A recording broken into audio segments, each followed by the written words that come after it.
Motorsports Media here with Clay Howey, up and coming star in the Pro Stock motorcycle class. Clay, can you tell us a little bit how this journey started? I know this is not your first rodeo in an NHRA. You've actually raced in some previous events. So can you tell our viewers a little bit about yourself and what got you on this path? Clayton Howey from Central California. I'm into my mid-30s here now. I guess my pro stock path started in 2024 with Gary Stouffer. They helped introduce me to this world, and Dallas last year I got on with Kelly Klontz, and so far we've been making a killing. Been going rounds, reset personal bests every time. And actually, if we want to go way back, I got a picture when I was about 6 or 7 years old, sitting on one of Gino Scali's bikes, him and Ben Gardner down in Pomona. I want to say it was like 1996, and wow, right then is where my love started for this. So. Well, I tell you, yesterday, watching the last qualifying run, which we only got 3 in, so only one yesterday, your bike went from A to B with no problems, when some others kind of struggled getting down the track in a straight line. Can you tell us a little bit how that probably happened for you? Yeah, these guys are setting me up, pointing me straight down the track, and I got a lot of faith in them, a lot of trust in Kelly and Chris and the Vance and Hines guys. They, as soon as I let the clutch go on that pass and it was trucking, I thought, here we go. This one's going to be a good one. And, reset one of my personal bests again with that 677.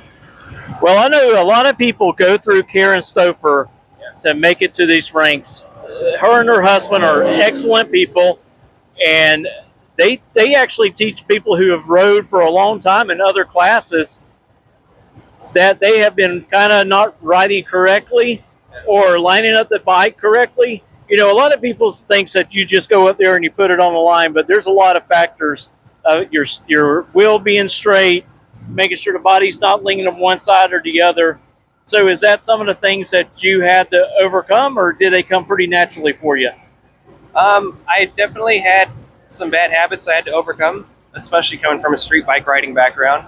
These things, you got to have a lot of finesse with them. The smallest adjustments make a big difference. And one of the neat things I've always loved about pro stock bikes is you can see the rawness of the rider and how much effect it really has on a bike. Everyone has little different riding styles.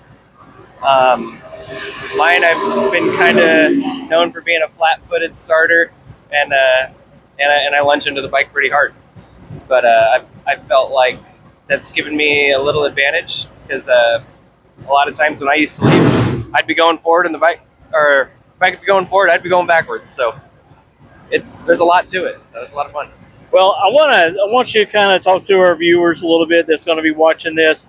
How difficult is it for y'all to ride those bikes when you have a crosswind blowing across the track? Crosswinds can be scary, especially like these full fairing bikes. There's almost nothing on the front wheel all the way down track. So you'll see all kinds of riders do different things. Some guys are leaning off, some are hanging a shoulder out, some they rack the bars. There's so many different types of ways to overcome it. I mean, I know we're just going in a straight line, but there's a lot that happens really quick, and if you're not ahead of the bike, you'll find out real fast. Right. Yeah. Well, I talked to some other riders, and a lot of them said they'll use and put pressure down on the peg to kind of correct it, or they'll throw their leg out a little bit to try to correct that crosswind coming across the track. But y'all are trying to run about 200 miles an hour on the top end. Oh yeah, yeah.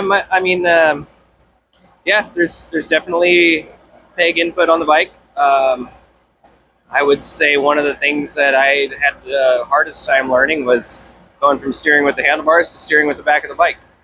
It's almost an unnatural feeling, but once you get the hang of it and understand the physics behind it, it all makes sense. That's what makes these things easy to ride, and I guess the degree of difficulty, even though I've ridden motorcycles, man, my probably 25, 30 years of my life, it was a whole new thing trying to ride one of these bikes. Now, how did it all come about, you coming over here and racing with Kelly Klontz?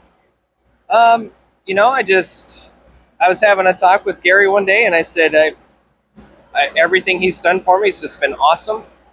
And I had heard about there was an opportunity of getting on one of these high-powered 4-valve bikes, and reached out to Chris and Kelly and the Vance and Hines team, and we came up with a deal that worked out. But moving past this race, I don't have anything secured. We'll probably be parking the bike for a little while unless I can find some help. Well, if you're a company, you're out there watching this, and you want to come on board, you can get a hold of Kelly Klotz Racing, get a hold of Clay here, and get everything worked out so he can continue racing through the year. It does take a lot of money to run these bikes. A lot of people don't understand that. They look at the Top Fuel, and they look at, say, Pro Stock, and they get a Pro Stock motorcycle, and they're like, I can't take that much money. Oh, it takes pretty much equal money what it costs to run a Pro Stock car.